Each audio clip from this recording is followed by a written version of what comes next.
राज्य की सरकार को मैं चेतावनी देना चाहता हूँ कि जल्द से जल्द अपराधियों को अविलंब गिरफ्तार करे। मैं जैस्मिन नाच बढ़ते हैं खबरों की तरफ। स्वर्गीय जीतराम मुंडा के परिजनों से मिलने उनके घर पहुंचे भाजपा के कई दिग्गज। भाजपा के एसटी मोर्चा के ग्रामीण जिला अध्यक्ष जीतराम मुंडा की हत्या के दूसरे दिन भाजपा के कई दिग्गज हस्तियां पहुंचे स्वजनों से मिलने उनके घर पर। जीतराम के स्वजनों से मिलकर घटना के प्रति गहरा दुख जताया। पूर्व मुख्यमंत्री रघुवर दास ने कहा कि चिंता नहीं करें, हम आपके साथ हैं। जीतराम मुंडा के स्वजनों से मिलने पूर्व सीएम रघुवर दास, राज्यसभा सांसद सह प्रदेश अध्यक्ष दीपक प्रकाश और रांची सांसद संजय सेठ पहुंचे। भाजपा के एसटी मोर्चा के ग्रामीण जिला अध्यक्ष जीतराम मुंडा की हत्या के दूसरे दिन पूर्व मुख्यमंत्री रघुवर दास, राज्यसभा सांसद सह प्रदेश अध्यक्ष दीपक प्रकाश और सांसद संजय सेठ परिजनों से मिलने शुक्रवार की सुबह और मांझी प्रखंड के पुंदाग गांव स्थित उनके घर पहुंचे। जीतराम के स्वजनों से मिलकर घटना के प्रति गहरा दुख जताया। रघुवर दास ने स्वर्गीय जीतराम मुंडा के परिजनों से मुलाकात कर ढाढ़स बंधाया और कहा कि भाजपा की ओर से तत्काल आर्थिक सहायता दी जाएगी। रांची एसएसपी से बात कर परिवार को सुरक्षा मुहैया कराने को कहा। चिंता नहीं करें, हम आपके साथ हैं। पार्टी के कार्यकर्ताओं को कहा कि जीतराम के परिवार को किसी तरह की परेशानी नहीं होनी चाहिए। किसी तरह की दिक्कत हो तो मुझे बताएंगे। वहीं दीपक प्रकाश ने स्वर्गीय जीतराम मुंडा के परिवार से मिले और कहा कि स्वर्गीय जीतराम मुंडा के रूप में पार्टी ने एक योद्धा खोया है। इस दुख की घड़ी में पूरी पार्टी स्वर्गीय जीतराम मुंडा के परिवार के साथ खड़ी है और हमेशा रहेगी। अब तक हत्यारे की गिरफ्तारी न होना राज्य सरकार और पुलिस प्रशासन के नकारेपन को दर्शाता है। वहीं सांसद संजय सेठ ने भी घटना की निंदा की और परिजनों से मिलकर ढाढ़स बंधाया और कहा कि पार्टी हमेशा आप लोगों के साथ है। स्वर्गीय जीतराम मुंडा के अपराधियों द्वारा हत्या राज्य सरकार की चौपट विधि व्यवस्था का सीधा उदाहरण है। अपराधियों का मनोबल चरम पर है। जनता असुरक्षित महसूस कर रही है। पहले कानून के राज की मौजूदगी का अपराधियों को एहसास कराए राज्य सरकार। अब सरकार को समय नहीं देने की बात कही। वहीं उसके बाद स्वर्गीय जीतराम मुंडा की हत्या के दौरान अपराधियों की गोली से घायल हुए राजकिशोर साहू से बुट्टी स्थित गुलमोहर अस्पताल में जाकर मिले।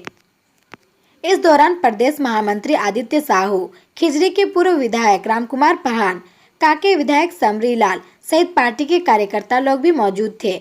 चिकित्सकों के साथ बातचीत कर उनके स्वास्थ्य की जानकारी ली।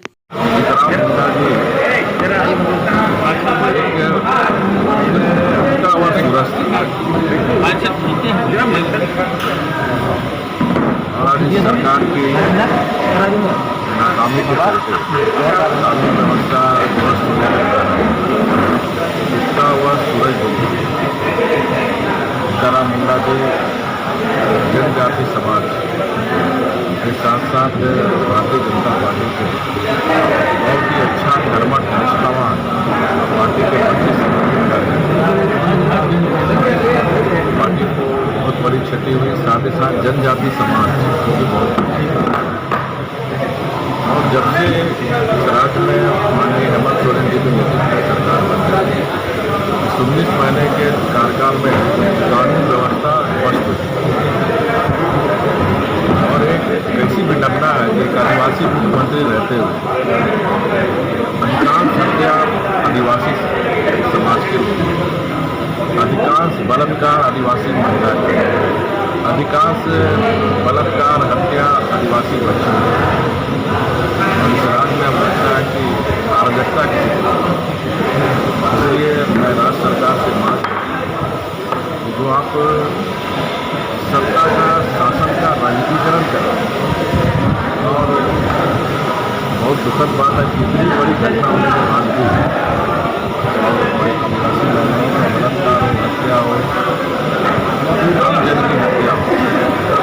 सरकार आज तक कभी भी कानून व्यवस्था के लेकर माननीय मुख्यमंत्री कभी गंभीर नहीं। अगर गंभीर होते तो इस रोज महीने के अंदर जो कानून व्यवस्था ध्वस्त होती तो वरिष्ठ अधिकारियों के साथ राज्य की कानून व्यवस्था की बैठक करके कैसे राज्य की कानून व्यवस्था ठीक ताकि आम जनता जो आज अपने राज्य में अपने को असुरक्षित महसूस कर सके और किसी भी सरकार की जिम्मेदारी सबसे पहले होती है आम जनता की सुरक्षा। आज एक आदिवासी मुख्यमंत्री रहते आज राज्य के आदिवासी समाज हो या अन्य समाज अपने आप को असुरक्षित महसूस कर लगातार समाज की सेवा कर रहे थे। पार्टी के विस्तार में लगातार दिन रात एक किए हुए थे और उनकी मौत ने पूरी पार्टी को स्तब्ध करने का काम किया। उनकी मौत हम सब लोगों के लिए वास्तव में जिसको कह सकते हैं, एक एक कार्यकर्ता ऐसे समय में इनके परिवार के साथ खड़ा है और इस दुख की घड़ी में हम भगवान से प्रार्थना करते हैं कि ऐसे दुख के समय में इनके परिवार को भी दुख सहन करने का ताकत दे। लेकिन ये राज्य की सरकार, वर्तमान हेमंत सोरेन जी की सरकार में जिस प्रकार से भारतीय जनता पार्टी के कार्यकर्ताओं को टारगेट किया जा रहा है, चाहे वो फर्जी मुकदमे का सवाल हो, चाहे आंदोलन कर रहा हो, अपनी हक और हुकूक की लड़ाई लड़ने के लिए जब आंदोलन होते हैं तब मुकदमे दायर किए जा रहे हैं। अब तो टारगेटेड हत्या भी होने लगी है, ये राजनीतिक हत्या है, पॉलिटिकल मर्डर। इसलिए राज्य की सरकार को मैं चेतावनी देना चाहता हूं कि जल्द से जल्द अपराधियों को अविलंब गिरफ्तार करे और भारतीय जनता पार्टी इस मौत को चुपचाप सहन करने के लिए तैयार नहीं है। ये परिजन तो सीबीआई जांच की मांग कर रहे थे। निश्चित तौर पर परिजन को या झारखंड की जनता को, 3.5 करोड़ जनता को अब इस सरकार और इस सरकार के पुलिस महकमे पर विश्वास उठ चुका है। इसलिए देखिएगा, कोई भी घटना घट रही है, लोग सीधा सीबीआई की जांच की मांग कर रहे हैं। इसलिए यहाँ के पुलिस प्रशासनिक व्यवस्था पर लोगों का विश्वास अब खत्म होते चला जा रहा है और ये राज्य की सरकार की विफलता का प्रतीक है।